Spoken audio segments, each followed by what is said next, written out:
پھر اس کے بعد نماز چھوڑنے کی وجوہات میں ایک وجہ بہت دیر تک راتوں کو جاگنا. راتوں کو جاگیں گے تو دن میں صبح اٹھیں گے نہیں. یہ عام وجہ ہے. گھر گھر کی کہانی بنتے جا رہی ہے، خاص طور سے شہروں میں یہ زیادہ ہے. اور اس پر فخر بھی. مجھے عجیب یہ شہر کے لوگوں کی سوچ جو لگتی ہے عجیب لگتی ہے. حالانکہ یہ قرآن و سنت کے بھی خلاف، کیونکہ اللہ کے رسول صلی اللہ علیہ وسلم عشاء کے بعد فضول باتیں کرنے سے منع کرے تھے.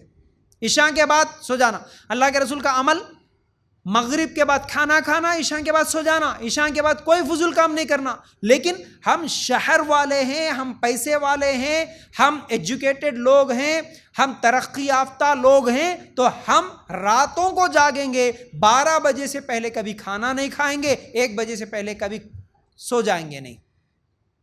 ہماری شادیوں کی دعوتیں رات کے 12-1 بجے 11-12 بجے شروع ہوں گی. پوری رات ناچیں گے، پوری رات کھائیں گے.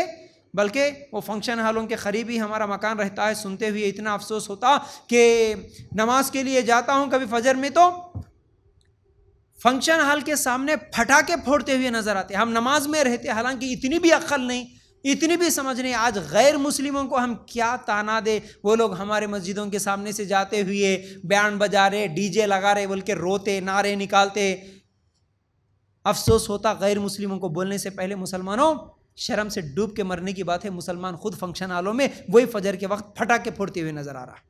فجر کے وقت ایک دن تو فجر کی نماز جماعت کے ساتھ ہماری ہو رہی تھی.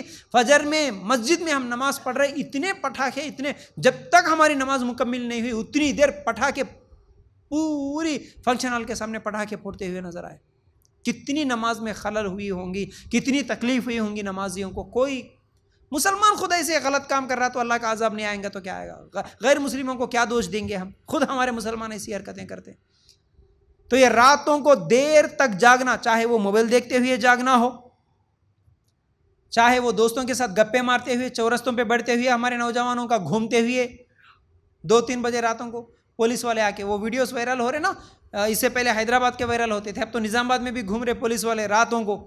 رات کے 1 بجے 2 بجے ایک ویڈیو دیکھا میں 1 مہینہ پہلے. چھوٹے بچے جی، 10-12 سال کے بچے، 4-5 بچے مل کے یہاں اپنے ہی محلے میں پولیس والے آ کے پکڑے. کسی کو پولیس کا بھی ڈر نہیں رہا، بڑے رواب سے بات کر رہے اور جھوٹے باتیں. ہم میڈیکل کو جا رہے تھے، ہم یہ کر رہے تھے، وہ کر رہے تھے. راتوں میں سگریٹاں پیتے ہوئے، بوڑیاں کھاتے ہوئے یہ ہمارے 13-14 سال کے نوجوان پورے کے پورے چورستوں پہ گھومتے. ماں باپ کو کوئی ہوش نہیں، بے فکر ہو کے ماں باپ بس اپنے گھروں میں وہ کھا لیے سو گئے. بچہ کہاں گیا، کیا کر رہا، کسی کو کوئی فکر نہیں ہے. تو اب یہ بچہ رات تمام گھوم کے رات کو 1 بجے 2 بجے آ کے گھر کو سو جائیں گا تو پھر فجر میں کیسے جاگیں گا؟ تم اپنے گھروں میں کھانے کا سسٹم اتنا برا کر کے رکھ لیے. 10 بجے سے پہلے کھانا نہیں کھاتے تم لوگ، 11-12 بجے سے پہلے سوتے نہیں، تو فجر میں اٹھتے کب؟ اللہ کے رسول کا طریقہ کیا تھا؟ تم آج کیا طریقہ بنا لیے؟ کافروں کے نقش قدم پہ چلتے ہوئے، کافروں کو آئیڈیل بنا لیتے ہوئے یہ طریقے اپنے گھروں میں ہم خود لا لیے. تو بڑا افسوس ہوتا. یہ طریقے بدلنے کی ضرورت ہے ہم لوگوں کو.